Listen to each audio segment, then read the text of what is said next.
rich, but still afford you to give a beautiful life, appreciate their sacrifices. A very wonderful morning to everyone. Good morning. And welcome to my presentation. Myself, Himanshu Prakash, I am Sir Boxer from class 9. Today, I am here to present a beautiful chapter, which is a story of a lost child. In this chapter, we will study about the child who is lost in the fair, and after losing the fair, how he show his love and affection to his parents. So let us move to our chapter. It was a season, it was the festival of spring. People from their houses came out and moved towards fair. Someone was going by the bullock cart, sitting on the bamboos. Someone was going by walking. Someone was riding on the horses. A child with his parents was also going to the fair. When he was going to the fair, he was fascinated by the things and lagged behind. So his father and mother used to call him, "Come child, come." So when they moved forward, so a child was fascinated by the toys, and he said he was fascinated by the toys, and when his parents went ahead, then his parents called him, "Come child, come." Then what happened, that when child went with the running to them close and asked to his father and mother that, "I want those toys." So his father looked at him with the red eyes, but mother sweetly said, "Look child, look what is before you." So what was before the child? Let us see. It was a mustard field, which was looking like a melting gold.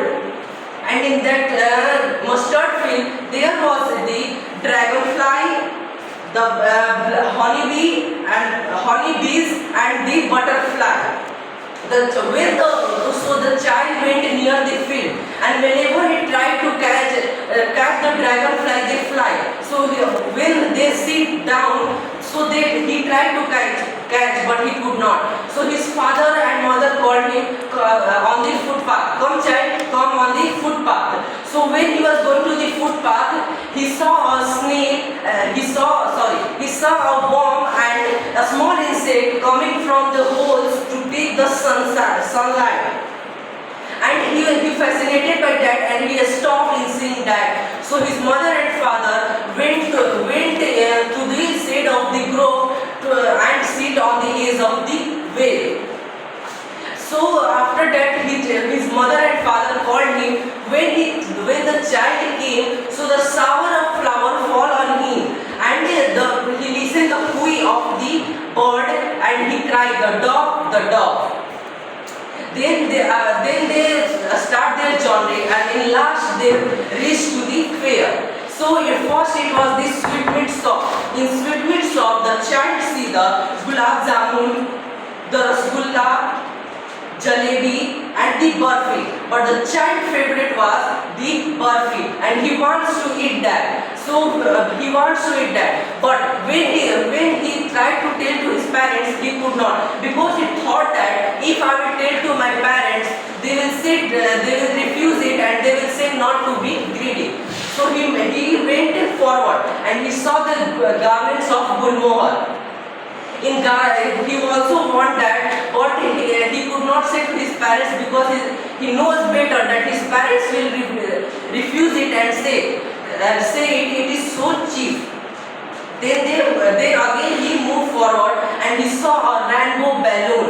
He want that, but he could not say to his parents. Why? Because he was knowing that his parents will refuse and say, "You are so old to play with the balloon." Then what happened? He listened the sound of a snake charmer who was playing the pungi, and he went near it. But he remembered that his parents had refused to listen the such sound. So and that the snake was dancing on the sound of the pungi. The snake is here compared with the swan, because that neck of the swan and this part of the snake is the same. So that is why it is compared. Now they moved forward, and he saw the roundabout that swing which he wants to go. Children, men, and women were traveling on it, and enjoying it a lot. So, but he could not sit. He tried to sit to his parents, and he also said, "Mother and father, I want to go on it," but no reply came from back. Then he turned back and he see, but no one was there, nor mother, neither father. So he started crying and searching them here and there. He was calling mother, father, mother, father, and he was going here and there, running, weeping. So he saw a crowd in the temple because as we know that the temple was near the fair, so people say that if we have come to fair, so let us visit the temple. So it was crowd there. He went there so he could find his mother and father, but he cannot find there also. And then a strange man came and saw him weeping. Then he take him in his arms. Then he took him in his arms and take to that stream where and asked, "Child, do you want to ride on it? Do you want to go in it?" But child wept and wept loudly and said, "I want my mother, I want my father." Then he took them to the snake chamber. Listen the sound of that pungi. Listen that strange man said. But child closed his ears and said, "No, I want my mother, I want my father." Then he take them to the balloon seller where the balloon seller was, and he said, "Do you want a rainbow balloon?" Then he said, "No, I don't want that," and he was weeping a lot and saying, "I want my mother, I want my father." He took him every places where the garments of flower was there, no more.